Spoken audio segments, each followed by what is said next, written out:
What still matters? The week of August 18, 2026.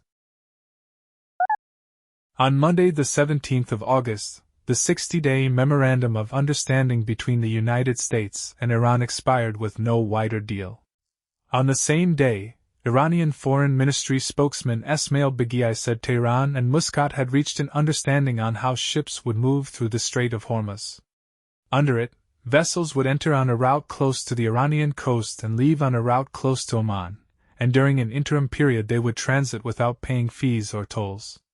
Baghai said the two sides still intend to finalize the arrangement as a package, a map plus a joint statement. The fee clause is the part to watch, because Iran has spent the summer trying to charge for passage through the strait.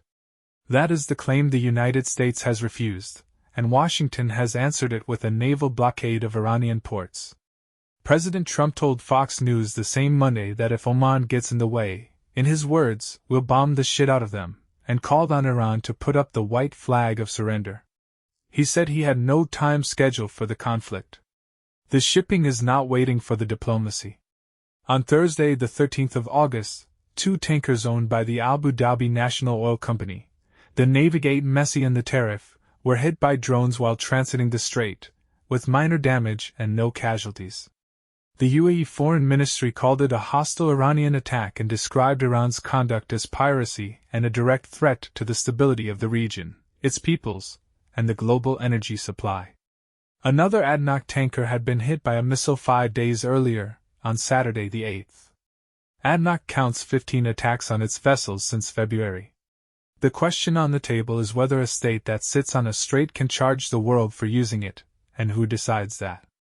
Around a fifth of global oil consumption passes through Hormuz, and the interim arrangement now under discussion waives the fees only for the interim. On the 1st of August, OpenAI said an internal version of its next model, called Astra, had solved 10 open problems in mathematics and theoretical computer science. The headline result is the first explicit construction of a non-sophic group, a question open since Mikhail Gromov introduced the idea of sophicity in 1999. The others span von Neumann algebras, high-dimensional geometry, quantum complexity, lattice cryptography and extremal combinatorics, and include 3 Erdos problems. OpenAI put the compute cost of finding all 10 at about $2,000, and published machine-checkable lean-proof files on GitHub alongside a 249-page manuscript, so the proofs can be verified without trusting the company that produced them. This is 3 weeks old and this show missed it twice, so here is what has actually been established since. The strongest independent endorsement on record is for a different result, the unit distance problem, an Erdos conjecture from 1946 that an OpenAI model disproved in May. 9 mathematicians published a companion paper on that one. Tim Gowers, a Fields medalist, said he would have recommended it to the annals of mathematics without any hesitation. Noga alone called it an outstanding achievement using sophisticated tools in an elegant and clever way. Arul Shankar said the models go beyond being helpers to human mathematicians, and are capable of having original ingenious ideas. The August results are still being digested, and the detailed public documentation is thinner than the May work had. What makes this durable is what it does to verification. Thomas Bloom, who runs the Erdos Problems site, says the difficulty now is that AI is being used heavily by people who are not mathematicians. Papers of 100 to 200 pages are being generated with nobody qualified checking them. 2 of the people who solved Erdos problems this year with model assistance have said they lack the background to verify their own results independently. Alone has stopped attempting Erdos problems, saying there is no point anymore. Terence Tao has stepped away from the forum where much of this was happening. The bottleneck in mathematics has moved from finding proofs to confirming them, and confirming them is still done by a small number of people who are all busy. The Wall Street Journal published an analysis this week of what the largest technology companies have committed to spend on artificial intelligence without recording it as debt.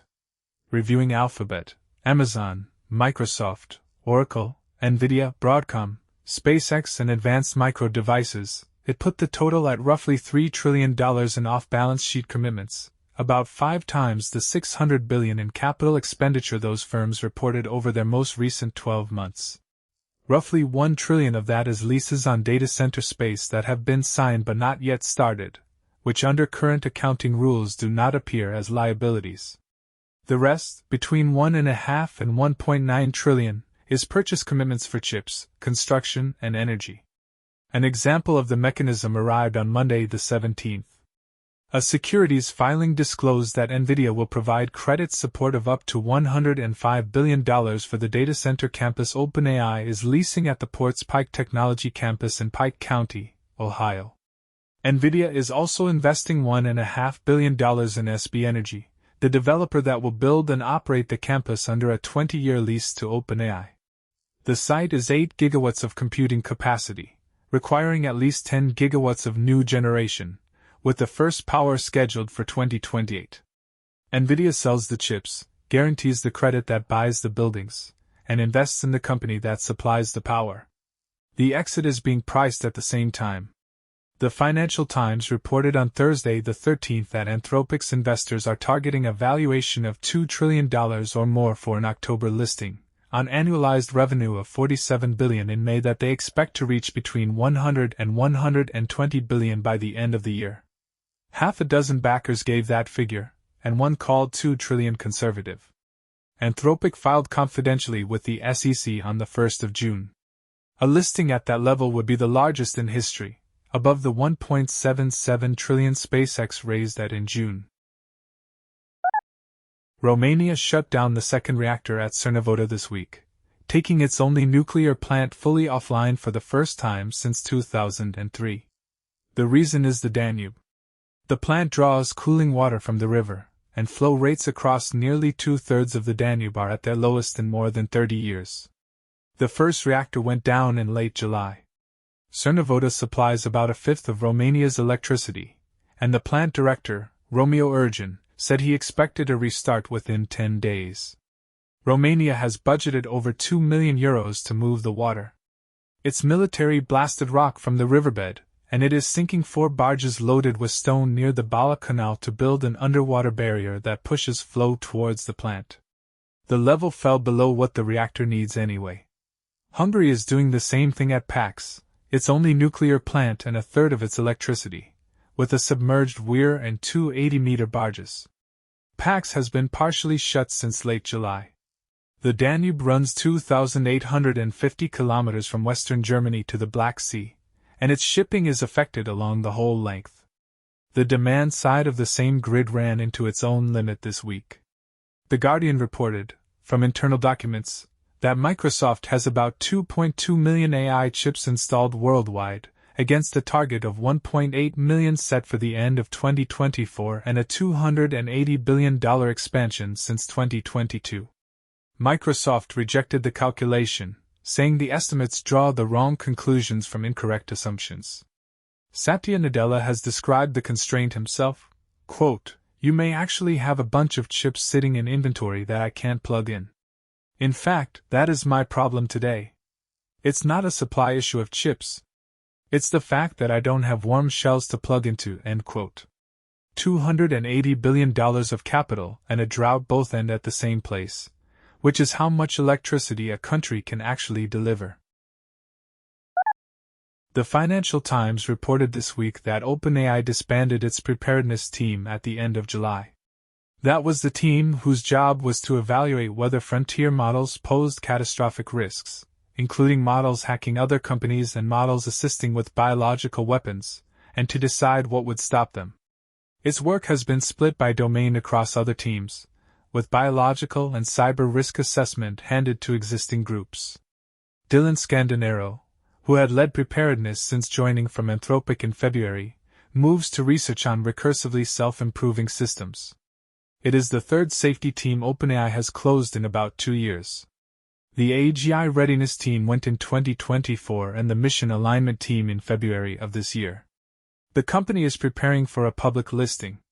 The timing is what makes this worth recording. Episode 10 covered 4 laboratories in 5 weeks whose models escaped their test environments, one of which researched a real open-source maintainer, invented several fake identities and used them to pressure that person into approving malicious code. Preparedness was the function that named those failure modes in advance and held authority to block a launch. Once it is distributed into the teams that ship the models, the authority sits with the people shipping, and it happens as the company takes on public shareholders with a claim on how fast it ships. On Sunday, the 16th of August, Israeli Defense Minister Israel Katz ordered the military to produce a plan within 2 weeks to transfer civilian law enforcement in the occupied West Bank from the army to the Israel police. The police would form a dedicated force for civilian matters, and the military would keep only what Katz described as Palestinian terrorism, borders and the protection of settlements. National Security Minister Itamar Ben-Gvir, who controls the police, called it a significant step toward Israeli sovereignty in the West Bank. Palestinian officials called it annexation by another route. The West Bank has been under Israeli military law since 1967, and that legal fact is what makes it an occupation in the eyes of international law. Moving enforcement to a domestic civilian police force applies the machinery of a state to territory that state does not have sovereignty over. The order came while armed settlers, with soldiers present, held a siege on the village of Qusra into its second week, cutting 15 Palestinians, including 2 children, off from food, water and electricity. In Gaza the plan is stalled at sequencing. Jared Kushner met Hamas political chief Khalil al-Hayya in Cairo on Sunday for more than 2 hours, alongside Egyptian President Abdel Fattah el-Sisi, Tony Blair, Board of Peace Director General Nikolai Mladenov and Qatari, Turkish and Egyptian mediators.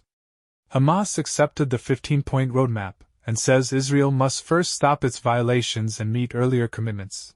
Netanyahu rejected the document on the 9th of August and will not withdraw before Hamas disarms. Kushner went on to Tel Aviv on Monday. Since October's agreement, at least 1,260 Palestinians have been killed.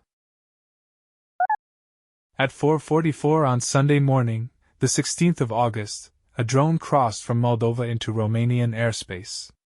2 Spanish F-18s on NATO air policing duty were scrambled, one made radar contact, received permission to engage, and destroyed it at 5:01 between the villages of Bellini and Kudalbai in Galati County. NATO's military headquarters said the drone appeared to be Russian. Romanian authorities have not identified its model or its origin. It is the 4th drone shot down over Romania this year. Spain moved 7 of the jets there in late July, and the deployment runs to December. The same night, Ukraine sent one of the largest drone attacks of the war into Russia. Moscow's Mayor Sergei Sobyanin reported around 600 drones heading for the capital. The Russian Defense Ministry claimed 822 shot down nationwide. At least 6 people were killed, in the Moscow region and in Rostov. A warehouse belonging to the retailer Wildberries burned at Podolsk. Russia answered with strikes on Odessa, and Ukraine reported 106 drones and several missiles, most of them intercepted. Ukraine hitting Russian logistics at scale has become a monthly occurrence, and so has Russian ordnance drifting into NATO territory. Romania has now built a routine around it. There is a permanent Allied air policing detachment on its soil, a standing authority to engage, and a 4th shootdown this year that produced no emergency meeting and no Article 4 consultation. Air defense of NATO territory against Russian hardware has become an ordinary piece of housekeeping. That's what still matters this week.